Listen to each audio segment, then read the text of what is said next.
So I was just strolling around the volcano pond in my backyard and I started thinking to myself, we haven't done a proper tiki mug for the show in a long time. And I think today's the day. So join me as we travel to Tiki Farm in San Clemente, California to learn the steps that it takes if you want to have your own custom tiki mugs made. In the past, we had an incredible mug made by our friend, the Shrunken Monkey. This mug emulates the tiki that stands right next to the Breezeway bar here, carved by the incredible Leroy Schmaltz. It was a great art project, but I want to create a mug that acts in the same way that mugs acted in the 50s and 60s, as more of a souvenir. And I think we'll take this with us. I have an idea.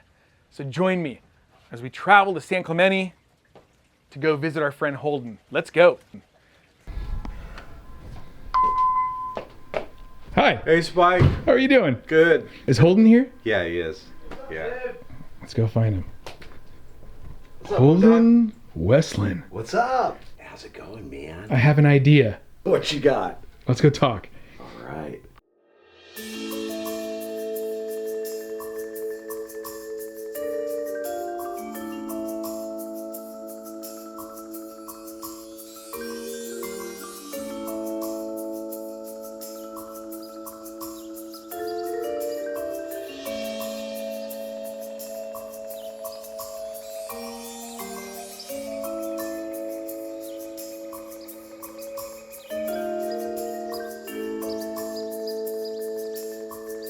Tell me about Tiki Farm. A Tiki Farm is, well, it's my passion. I've been doing it for 23 years. It's a byproduct of eBachelor Pad, which was started in '98, kind of around the dot-com boom era. And it was e-commerce for everything under one roof for the ultimate bachelor pad. And Tiki was part of that. Okay. At least I made it part of that. You know, it made sense. Kind of mid-century. Tiki Farm was my passion of the different things that we had going for e-commerce because of my California upbringing. Okay. And the coastal lifestyle. Yep. And and I wanted to make something. I love the mugs, started collecting them back in the mid-90s. Had a Mr. Bali High and a Mark Thomas Outrigger. So we started making mugs. And kind of nobody was making mugs at the time. Maybe Bosco. Bosco was, Monk Tiki had one design. Okay. And there was another company that came out right at the same time that we did called Into the Volcano. Monk Tiki had one design that I even repped for them when I had an eBachelor Pad. Oh. That was tough. They didn't really even want to part with it, but I was pretty persistent. Bosco had about a dozen, and that was pretty much it. That was it. Yeah, that was the scene. Yeah. Or it was to predate the scene, you know. What was the early days of the Tiki revival? We almost kind of parallel each other. With Tiki Oasis. Pretty much. Okay, and Tiki Oasis started in... Like 2000 or 1999. Right. Or something right around then. It's like there's a year's difference, but I think there's only a year's difference. I forget who's older. Obviously, Otto's way predates me, you know, in this whole scene. Otto's one of the, for lack of a better term, the grand dames, but Otto's no dom, you know. But anyways, Otto's been doing it for a long time. Yeah, absolutely. Yeah. But right around the same time as Tiki Oasis. Okay. Inception date. And since then, you've had like all kinds of different clients. Yeah. Can we talk about some of those? Some of them we can't, and some of them we can. You know, it's hard to say, Spike. I don't know. It's all kind of a blur. And there used to be a point in time when I remembered every mug that we made. I could even give you the part number. Wow. The inspiration and the artist, and now it's just, I can't, Yeah. you know. We've had artists that range the spectrum from Don the Beachcomber, Trader Vic's, contemporaries such as the Bali High, the Mai Kai, newer properties like Forbidden Island, Smuggler's Cove, False Idol, Stowaway, Strongwater. And then we've done Guar, we've done the Endless Summer, we've done... Which one? Oh, right here? Right there, yeah. That's one of my favorites. That's a great movie. Yeah. Oh, that's a great movie. Year I Was Born. Yeah. There's George Lucas. We did him for his Skywalker Ranch holiday party. Okay. That one I saw on eBay it went for $1,597 the other day. The George Lucas one? Yeah. Wow. Yeah. And anything and everything in between, you know. It doesn't have to be Tiki. But then also other bands, like we were talking about Misfits. Misfits. And Elvira. Elvira, Dynatones. Oh, Dynatones. Ghastly Ones.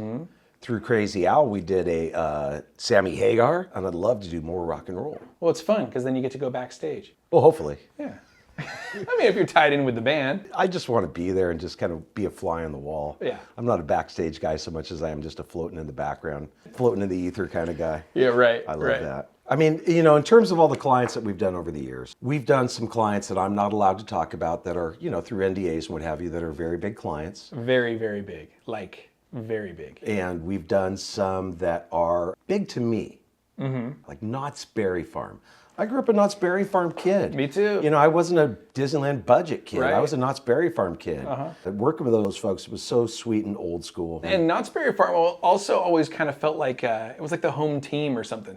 Even though Anaheim's just like a couple miles further up. Well, yeah, I mean, Disneyland's the ultimate. It's the epic. Of course. And we're so fortunate to have that. And I grew up a bike ride away from Disneyland, and a solid bike ride away from Knott's Berry Farm. Yeah. I used to, as a kid, I'd go to Disneyland, ride my bike, fish through the trash cans in the parking lot. I was pulling out ears. I have one unused full ticket book. Wow. And just, you know, whatever, just as a little kid. So it was a solid 45-minute ride, but as a little boy, you don't know exertion, you just know, got to get there. Yeah, totally. I remember those days. Yeah, I do too. Yeah. A lot of those days. So, but everything in between. I love all the commissions that we get, whereas it's a little bit left of center and something that's of interest to me. Like we're doing some stuff right now that is a little bit more kind of contemporary fantasy that I am not allowed to talk about, but I love the IP that we're doing. Okay. It's just this amazing byproduct of years of hard work. And I think a company well ran to be able to do things like that when I never aspired to that, bro. I never did. I know. Well, you probably started out, like you said, like just wanting to create cool stuff for your little online shop or whatever. Yeah, you know, yeah, for sure. And it just snowballed, I'd imagine. Well, there was two things that happened early on. First one was I premiered okay, so I'd been selling my mugs online through eBachelorPad. Right. We were in the dot-com era. We were nobody, but we were a little bit of a somebody. We had some traction. And then Billy Shire with La Luz de Jesus, I went and cold called Billy. He knew me by face. I'd been to his store probably 10, 12 times, and I could tell that ominous looking character is the owner. Ominous on the outside, sweet guy on the inside. Anyways, he ordered a pretty good stash of my first, I think it was 5 designs. And we premiered them the same night that the Book of Tiki premiered for the book signing there. Oh, wow. Then we did the California gift show. So stepping it up the corporate ladder, you know, trying to figure it out. I don't even know if that gift show still exists, but this was back when it was just packed. And to get a booth, they stuck you back in the corner. I could swear that the company next to me had like doilies and spittoons. Sure. I swear. Spittoons. This is the Old West. But they stuck me next to a company called Rain Spooner. Oh, right. And Hawaiian shirts. Hawaiian shirts, actually one of the largest in the world. And Rain Spooner had never done this show. They were testing the waters, and they had a not so good of a booth location like myself. There's a term called Write It Show, and the WRITE, Write It Show. And they'll do a line where the only way you can get the line is if you come to that show and you write your order there. So they're smart. They're a big company. They've been around probably since before I was born. And they had all these tropical stores, themed stores, mostly apparel, but, you know, tchotchkes from all over the world, bro. And What, coming by their booth? which was right next to my booth. Totally. And they were also my drinking buddies at the old, what's that old hotel? The Figueroa, the Hotel Fig. Okay. The back bar, that old Mediterranean bar. That was a Oh, great beautiful. place. Yeah, beautiful. Totally beautiful. Yeah. That's where I met Bobby. We were talking about Bobby earlier. I love Bobby. From Lucky 13. From Lucky 13. So they're saying to their people, go and order some mugs from this poor guy with this dilapidated, like, I think we stained plywood and like had shelves on the plywood. At this point in time, we had like our 4 original, Log Dental, Drinking Stony. Then we have Warrior. Okay. Okay, those are my first 5. And then we had Headhunter. I think we had Mad Mark. We had Kula Papillo. We had Surfer Girl, Surfing Wahine. We had jewelry. We had bathroom fixtures, soap dishes. We had Ku towel racks that were resin, and the towel rod was bamboo, you know. Wow. And that, I don't know whatever came of that stuff. But anyways, to make a long story short, I was still producing in California at this time. And I was maybe making about 1,000 mugs a month in about 8 or 10 different designs. So I was doing something. I don't know the exact numbers, but it was something along the lines of I walked into my factory, which is, by the way, now the Bauer factory Oh. in Highland, California. Yeah. And handed them over an order for like 25,000 mugs. And this show was in January, and the people were writing for spring. So we had about 3 or 4 months to make it happen. Right. And I remember the guy looking at me, he just scratched his head. He said, you got to be kidding me. I said, can you do it? He said, yeah, I can do it. I said, okay, cool. So then I thought to myself, as we're getting ready, things are moving through. I'm like, what if these people want to reorder? You know, what do I do? Yeah. So what do I do? Adrian, if you're listening, I sold my 1962 Porsche 356 Super 90 Triple Black Cabriolet to finance my next run. No way. I gave away my dream car. I sold my dream car. Oh, man. Yeah, so it's just a car. Yeah. Just a car. Sure. It's just a car. It's following the dream. Yeah. And they ordered. We were successful, and come the time of the reorder, I had mugs ready to fill their order, so it looked like I looked like I knew what I was doing. Wow. And then it just kind of took off in a lot of hard work. Bro. Yeah. A lot of hard work. And now the mug world is out of control. It's like almost like all kinds of people are producing their own mugs from their own like home studios and stuff. Yeah. But you were essentially the first on a large scale and continue to be kind of the supplier, especially for locales. I mean, Monk Tiki does as well too, and I think I just work harder. You do work very hard. I mean, I don't know how hard they work or not. I love the character. And you know what's great too is it's a big sandbox and everybody can play in it. And with all of the social media that everybody does and how fervent everybody is about their promoting and just putting it out there, it's almost like it benefits Tiki Farm. It does. There's some great makers out there too, and I'm fond of some of their work. I don't collect really anymore, but if I did, I know which ones I buy. I'm just overloaded. You've worked with some incredible artists, specifically my buddy Shag, our buddy Shag. Yeah. What are the other artists that you've worked with over the years? Oh, geez. Literally probably about 350 to 500. Seriously, I mean, if you think about our history, wow. Because what it comes down to, it's not just the artists that I'm fans with or the crew's fans with, but it might be artists that are employed by the client. It might be their art team. It might be their art director. In terms of the artists that we've worked with over the years that come to mind, there's too many to list. I'm going to give you, let's say 10. Okay. Because so once I cut off at 10, if I didn't put you on here, I'm sorry, but there's too many. So we have Shag, of course. We got Flounder, we got Derek Yanniger, we got Joe Vitale, Danella Vitale, Squid, of course. You know, Crazy Al, Sam Gambino. We've got Tim Woolweber. We've got Tank Standing Buffalo, and that's 10. I think the question that a lot of people out there in Breezeway land or whatever, they wanted to figure out how to commission a mug through you. What does that process look like? They'll vary. Yeah. Depends upon the skill set of the person coming to us, their vision, their ability to turn some numbers. If somebody comes to us and wants to do something, but they don't really stand back and look at the fiscal reality of the project, and if they really don't have the channels, although it seems like the channels for Tiki keep opening and opening, then I would actually kind of dissuade them from doing the project. Or I'd offer them a baby step alternative. But if they want to design something, if you want to commission a design, then it's not so much baby steps because they got to dive in deep. And a baby step would be using decal and a stock design with their logo on it for a bar or a restaurant or a frat party or Minnie's 90th birthday party. You know, for example. Like the sippers that you gave to the Breezeway. We did. Yeah, for sure. Something like that. It's like a little sticker on the back. Yeah, it's a fire decal, so it's on there forever. We fired it out back, and it's permanent. But you know, give those types of clients, commissioning clients, where they're using it if it's a for-profit, for a promotion, for a giveaway, for whatever, then that's what I would recommend, unless they're really into it. And a lot of clients are ready. You know, the scale. It's a big world. So we'll have people that'll come to us and they'll come at me brand new with an MOQ of 5,000 units. And then the next call that day might be a guy who's struggling to do 50 but wants a custom mug in 2 months. Oh, right. Yeah. And those are always fun. What does the timeline look like? All cylinders firing for a full custom commission. 6 months in high gears, 7 months when we're taking it through its protocol and treating it the way it should be treated, up to 9 months. Okay. Yeah. Okay, so a little bit of like lead time on those things. Yeah, for sure. The reason I bring this up is because I have an idea with my good buddy Holden. On my back bar in the Breezeway, I don't know if you can see it in most of the episodes or not, I have this Moai guy. Pretty rad traditional carving. It's very. But I would be very interested to see if we could do a Tiki Farm interpretation of like a Moai. Okay. Do you think that's something that we could figure out? Keep the easy ones coming, bro. He's like, what do you want, a coup next?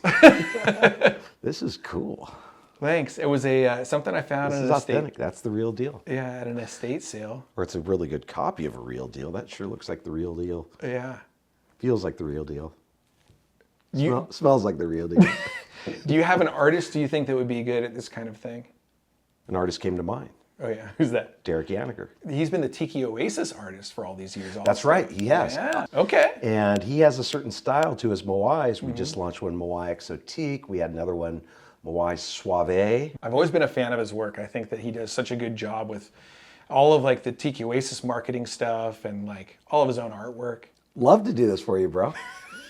Well, we've known each other for Probably almost 20 years. About that. Yeah, Yeah. something like that. Yeah. And I've never done a Tiki Farm mug before. Yeah, no, for sure. It's a high time. Yeah, this reminds me of one I got very early on in my career, and I had an authentic carving, and I actually reached out to the Easter Island Cultural Society or something to that effect. Yeah. Do you remember those old gray salt and pepper shakers that we did, those little Easter Island ones? Oh, yeah, If you yeah. do remember, Yeah. you've got an amazing memory. Yeah. I reached out to them. We just tooled that Mm-hmm.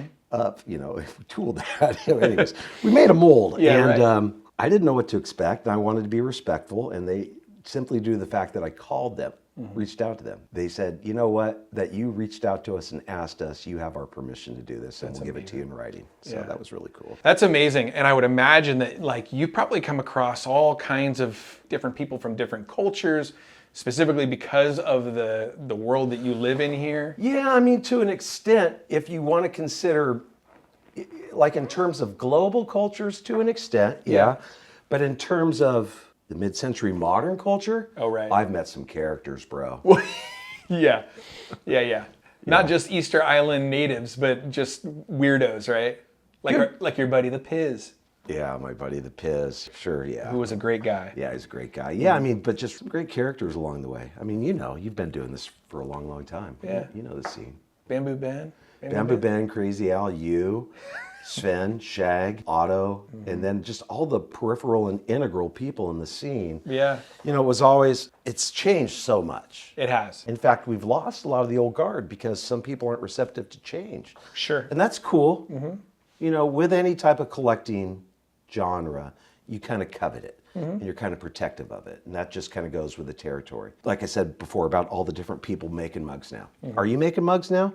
No, that's why I'm here. Okay. That's why I'm talking to you. Maybe you should. The thing is this, the group of people that I originally engaged with and that I still engage with now, and I can't keep up with it anymore. But from a nostalgic perspective, some of the most wonderful, amazing, crazy, unexpected times of my life. Yeah. I always kind of feel like we were almost like the first class of the Tiki movement. I think that's a true statement. I say, when you say I think that we were, I think actually we were. Yeah. We were. The early days of Tiki Oasis and Yeah. I mean, I'm not trying to pat anybody on the back or anything. It's just what it is. yeah. Well, I just I put you in that group. I put Adrian, Polynesian Pop, Adrian, Dr. Z, Sabu. Sabu. Yeah. There's so many, and so many that if we had more time, we'd sit here and we could name 30 or 40 names of people For sure. that have just kind of faded away. Yeah. Totally. Hope they're well. I run into some of them occasionally. Yeah. It's fun. But it feels like there's like a certain kinship just because we've all kind of been in it together for so long. Even if we might not Full on. have dinner or drinks together anymore or whatever. It's always like, oh, you were there too. We have enough time with each other that even though, let's say, like you said, we don't do dinner and drinks together or whatever all the time. Yeah. But we've got so much momentum and we always are running into each other at least 3 and 4 and 5 times a year. How much can you say that about friends that were your best friends from when you were like in college or high school or growing up as a kid? You really can't say that. No. But in this community, you can say that. And there's still those people that you always love to see. And then they change, and then it grows. Like as the scene grows, like Jason Lee. Yeah. I love that guy. And even though he's been doing his thing for a long, long time, I didn't know Jason 15 years ago. No.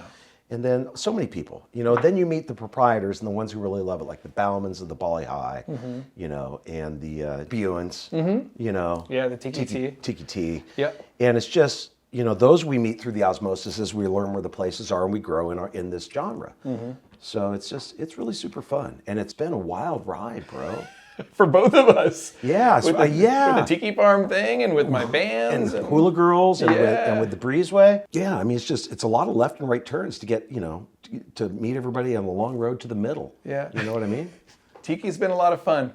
Yeah, it has been. Okay, so what's the next step? We're going to have Yanniger give us some front, back, side rendered comps. Okay. How many mugs you thinking about doing? What's your normal minimum? Well, if we run out of Mexico or if we run out of China. Spike, if we run out of Mexico, generally speaking, it's a 500 unit MOQ. Okay. But what I'll do for you, and this is not something I offer up a lot because it's a lot of work to just do 500 mugs, we'll go ahead and split the glaze for you 50-50. Oh. Okay? Okay. All right, so let's do that. 2 colors? 2 colors. Okay. So $250 per glaze. We'll get it to a decent size. We'll brand it on the back. I'll get your logo from you. If you got it vector high res, I'll take it that way. And we'll probably 3D this one because my school down in Mexico is okay. we'll give it to one of my secret weapons to 3D for us, and we'll print it in-house on our Stratasys. Exciting. On our Object 30. Okay. So we're going to throw a little technology into the old school slip cast ceramics world. Rad. So very soon we should have a brand new Breezeway Cocktail Hour Tiki mug Happy to do it for you, bro. by Tiki Farm. Very exciting. Me too. All right. Thank you so much, Holden. All right, dude. Appreciate it. My pleasure, Spike. Thanks. All right, brother. Aloha. Aloha.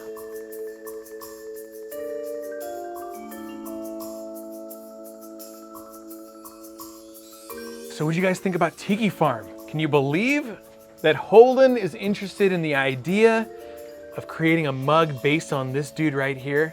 And by the magic of cinema magic, it's already happened. Check out the brand new Tiki mugs for Spike's Breezeway Cocktail Hour. Designed by Yanniger, they have a mid-century aesthetic to them. They feel good in the hand. Check out the Breezeway Cocktail Hour swizzle sticks perched above on this, like perfectly on this ridge that was created just for those. These have been created in a limited edition of 250 per mug. They're gonna be signed and numbered, and everything we release sells out rapidly. So if you're interested in a Spike's Breezeway Cocktail Hour mug, act fast. Folks, if you enjoyed this, please be sure to hit the like button, subscribe to the channel if you aren't already, and I will see you in the next Breezeway Cocktail Hour episode. Aloha.